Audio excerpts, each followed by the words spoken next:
Ahojte Prešovčania, dovolte mi, aby som sa k vám trošku prihovoril. Všetkým prajem pekný deň, slnečný, máme nádherný deň na Slovensku, verím, že aj inde to je niekde inde, a inde na Slovensku teda nielen v Prešove. A ja by som sa chcel predstaviť, moje meno je Erik a ja by som vám chcel krátko niečo povedať o nádeji, o tej nádeji, ktorá nie je len niekde z filmov alebo z nejakých hollywoodských trhákov alebo nejakých superhrdinov, ktorí sú vymyslení ako možno Superman, Spiderman a iní. A ja som vo svojom živote, chcem povedať tu na rovno cez mikrofón, Boha nikdy nehľadal, ani som v Neho neveril. A my ako rodina sme žili ďaleko od Boha, do kostola, ani nič s Bohom sme nemali spoločné. Až kým sa nestalo to, že zrazu moja mama veľmi ochorela a udialo sa to, že prišla na jedno miesto, kde jej lekári povedali, že drahá pani, pre vás už nie je nádej, pretože medicína, tak ako abeceda má začiatok a má koniec, tak aj medicína je veľmi, veľmi obmedzená, ale vďaka Bohu, že už dnes vieme liečiť rôzne veci a choroby. Mojej mame nevedeli vôbec pomôcť. Čo sa stalo? Stalo sa to, že keď skúsila aj lekárskú medicínu, dokonca aj okultné veci, prišla na jedno miesto, kde boli kresťané a oni sa modlili v mene Ježiš za chorých ľudí. A ako sa modlili aj za ňu, predstavte si to, že ona pocitila od hlavy až k petám, pocitila také teplo, ktoré zostúpilo na ňu počas modlitieb, keď sa za ňu modlili v mene Ježiš. A ona bola úplne uzdravená od tejto chvíle. A viete čo, prišla domov a mi začala hovoriť, že Pán Ježiš ju uzdravil. A ja hovorím, kto ťa uzdravil? A ona hovorí, že Pán Ježiš. A ja hovorím, jak ťa mohol nejaký Ježiš uzdraviť? A ona hovorí, no, modlili sa za mňa v mene Ježiš a prikázali tej chorobe, aby odišla. A ona fakt odišla, ja som úplne uzdravená, mala zničenú chrbticu a nevedela sa hýbať. A viete čo, predo mnou sa takto zohýnala a väčší odkaz, ktorý mi povedala, že bola uzdravená, keď som videl moju mamu iba ležať a zrazu vedela chodiť, vedela sa zohýnať, bolo to, že ona mi podala, Erik, Ježiš mi odpustil hriechy. A ja som bol hotový z toho, pretože som si myslel, že moja mama nemá žiadne hriechy. Ale viete čo, byť v momente toho, kedy sa stretnete so živým Bohom, tak to nie je len o tom, že počujete niečo o ňom, ale viete ho zažiť. A Pán Ježiš prišiel na túto zem nie preto, aby založil rôzne cirky s rôznymi nadpismi, ale prišiel z jedného dôvodu, aby zomrel za každého človeka a aby jeho hriech mohol byť zmazaný, odpustený a aby krv Ježiša Krista zaplatila za všetky naše hriechy a všetky naše viny. Ja som sa stretol s človekom, ktorý mi povedal, Erik, ja si neviem pomôcť mojim smutkom a vecami ťažobou, ktoré zažívam zvnútra. A niektorí ľudia už sú tak plní tej ťažoby, možno je neviditeľná, ale je možno viditeľná na tvárach ľudí, alebo možno keď začnú to rozprávať. Viete, zvonku vieme vyzerať veľmi pekne, vieme sa veľmi nasledovať, vieme byť taký gumovie pre túto dobu, ale môžu byť veci zvnútra, ktoré sú tak zaťažujúce, že nám nevie pomôcť ani doktor, žiaden lekár, ani žiadna medicína. A práve preto prišiel Ježiš, aby za tých ľudí, ktorí trpia chorobou, ktorý sa volá hriech, a hriech je oveľa väčšia choroba ako rakovina. Hriech je oveľa väčšia choroba, než najväčšia pandémia na svete, pretože hriech zabíja ľudí kúsok po kúsku. A keď neviete, čo s touto vecou robiť a neviete to vylepšiť ani dobrými skutkami, je na čase sa stretnúť s Ježišom, ktorý je nádej a ktorý je odpoveď a nie len nejakým plavajúcim kolesom uprostred oceána a veľkých búrok alebo vln, ale on je ten záchranný čln, ktorý príde pre teba kedykoľvek a kdekoľvek, ktorého sa môžeš s istotou chytiť. A jedného dňa som podal, Ježiš, ak si naozaj reálny, ak si naozaj skutočný, viete, čo som si o ňom myslel? Že on je niekde ďaleko v minulosti a čo mám ja s týmto Ježišom niekde na obrazoch? Ale viete čo, keď som prišiel k nemu a som mu povedal, Pane Ježišu, ak si naozaj reálny, ak si naozaj skutočný, daj sa mi prosím spoznať. Biblia hovorí v evanjeliách jeden krásny príbeh, kedy Ježiš Kristus prišiel navštíviť do Betánie, do mesta Betánia a prišiel navštíviť svojich priateľov. Bola to Mária, Marta a Lazár, ktorého skriesil z mŕtvych. A zrazu, keď Ježiš vošiel do tohto domu, tak Biblia hovorí, že Mária, sestra Marty a Lazara, zobrala nádobu a tá nádoba bola veľmi vzácna, voňavej masti. A viete čo? Zrazu ju otvorila, rozbila a vyliala to na Ježiša. A Biblia hovorí, že tento dom, kde bola vyliata táto vzácna masta, tento parfém, sa naplnil vôňou. a zrazu dala poctu Ježišovi, tomu, ktorý prišiel ich navštíviť. A viete, Ježiš dnes prechádza Prešovom. Tak ako táto sirena bola neprehľadnutelná, Ježiš prechádza domácnosťami a toto, čo sa tu dnes deje, je jedna veľká milosť, že môžete počuť o tom, že Ježiš je dnes na tomto mieste. A on prichádza práve kvôli tomu pri tých ľudí, ktorých naozaj sú stratení v hriechu. A Mária, sestra Martia Lazara, ona vyliala niečo drahocenné na neho a poctila si Ježiša. Ježiš príde za každým jedným z nás, keď ho o to poprosíme. Keď mu povieme, Pane Ježišu, vítaj v našom živote. A prosím, daj sa mi spoznať.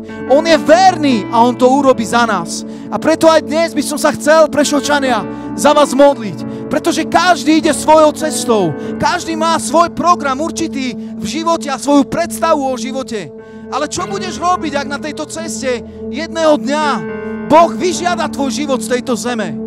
My všetci pozeráme správy a vieme, jak to dopadlo s lietadlom, ktoré zletlo a letušky sa mávali a s radosťou, s úsmevom sa proste pripravovali na tento let. Alebo ľudia, ktorí sedeli v lietadle a v Indii toto lietadlo, alebo kde to bolo, spadlo, ani nevyletelo niekoľko metrov a už nebolo ovládateľné a zrazu spadlo.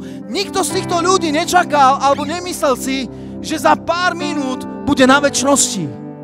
Počuli ste o balóne, ktorý bol niekde v Južnej Amerike, ktorý zlietol a zrazu niekoľko metrov nad zemou začal horieť a ľudia, ktorí sa lúčili v tomto koši a mávali, a je to nahraté na Facebooku, na Instagrame, ako mávajú, usmievajú sa, ani by ich nenapadlo, že zrazu začne horieť tento balón. A tak my ideme v živote cestou svojou vlastnou. Ale Ježiš o sebe povedal, ja som cesta, ja som pravda a ja som život. A každý, kto príde skrze mňa, príde k Otcovi. A preto môžeš mať svoju cestu, ale stretni dnes na tejto ceste Ježiša, ktorý ti ponúka večný život. Ktorý môže odpustiť tvoj hriech a ktorý môže prikryť tvoju duchovnú nahotu a tvoju duchovnú slepotu a môže ti otvoriť oči. A môžeš dnes získať Ježiša a večný život a spasenie. Viete, keď ste pripravení na večný život, ste pripravení na všetko. Pretože ste zmierení s Bohom, máte pokoj s ním. A nie je to len o kostole a nie je to len o jednej bohoslúžbe v nedeľu, ale je to o živom stretnutí s Ježišom Kristom práve pre teba, práve tento deň a práve na tomto mieste. A ak chcete Ježiša pozvať do svojho života, on to urobí teraz. A preto mi dovolte, aby som sa krátko za vás modlil. Dovolte mi to, aby som vás dneska priviedol k Ježišovi v krátkej modlitbe, ktorú môžeš zopakovať tam, kde si. Ak túžiš sa stretnúť s Ježišom, ak túžiš dnes ho pozvať do svojho života, je čas, aby si o to poprosil. Možno mi povieš, ale ja neviem ako. Môžem ťa previesť krátkými vetami, kedy to vyznáš úprimne vo svojom srdci. A Biblia hovorí, že každý, kto vo svojom srdci uverí, že Ježiš je Mesiáš a vyzná ho, on bude spasený. Dovolte, aby som sa krátko za vás pomodlil. Ak si tu a chceš sa modliť túto modlitbu prijatia Pána Ježiša Krista, len smelo vyznaj, pretože tí, ktorí sa nehambia za Ježiša, Ježiš povedal, že sa nebude hambiť jedného dňa pred svojim Otcom v nebi za každého, kto ho vyznal na tejto zemi ako svojho Pána. Môžeme zatvoriť svoje oči, alebo len tak stojte a prosím, povedzte úprimne vo svojom srdci, Pane Ježišu, ja ti ďakujem, že si zomrel za mňa na kríži, že bola preliata tvoja nevinná krv za moje hriechy. A ja dnes na obed na tomto námestí ti dávam celé svoje srdce. Odozdávam ti môj život do tvojich svätých rúk. A prosím ťa, odpusti mi môj hriech. Pretože ty si za mňa zomieral, ja ťa prijímam za svojho Pána, za svojho Spasiteľa a prijímam ťa do svojho života.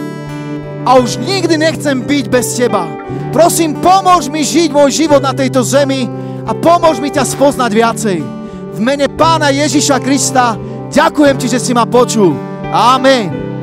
Ak si to dnes urobil, Ježiš vstúpil do tvojho života a Ježiš má pre teba nádej. Prosím, ostaňte ešte na tomto mieste, počúvajme ďalej túto kapelu, pretože ešte má Boh pre nás ďalšie posolstvo. Buďte požehnaní a majte pekný deň. Je to tak vzácne, že uprostred búrky povieš len slovo a utíchnú vlny, klesnú a stratia sa v hlbinách mora a nie takej búrky, čo môže ťa zdolať. Vedieš ma k tichým a priezračným vodám, tie, ktoré mnohí túžili spoznať. Dôvera v teba stráži môj spánok a chráni mi srdce a myseľ už z rána, lebo viem, že si stále so mnou, viem, že si pri mne stále, viem, že si blízko, ty si môj prístav, ty si môj prístav. Na tomto mieste som spoznal pravý pokoj, bez vetrí a tichú pokoj. Uprostred sveta, čo naplňa chaos, ty vnášaš svoj poriadok, pokoj a radosť. Je to tak vzácne, že v najťažších časoch kotva mojej duše vydrží nápor. A ja viem, že si stále so mnou, viem, že si pri mne stále, viem, že si blízko, si môj prístav, ty si môj prístav. Na tomto mieste som spoznal pravý pokoj, bez vetrí a tichú pokoj. Prístav, ty si môj prístav. Stále ten istý hlas ma dvíha z mora starosti a nepokoja.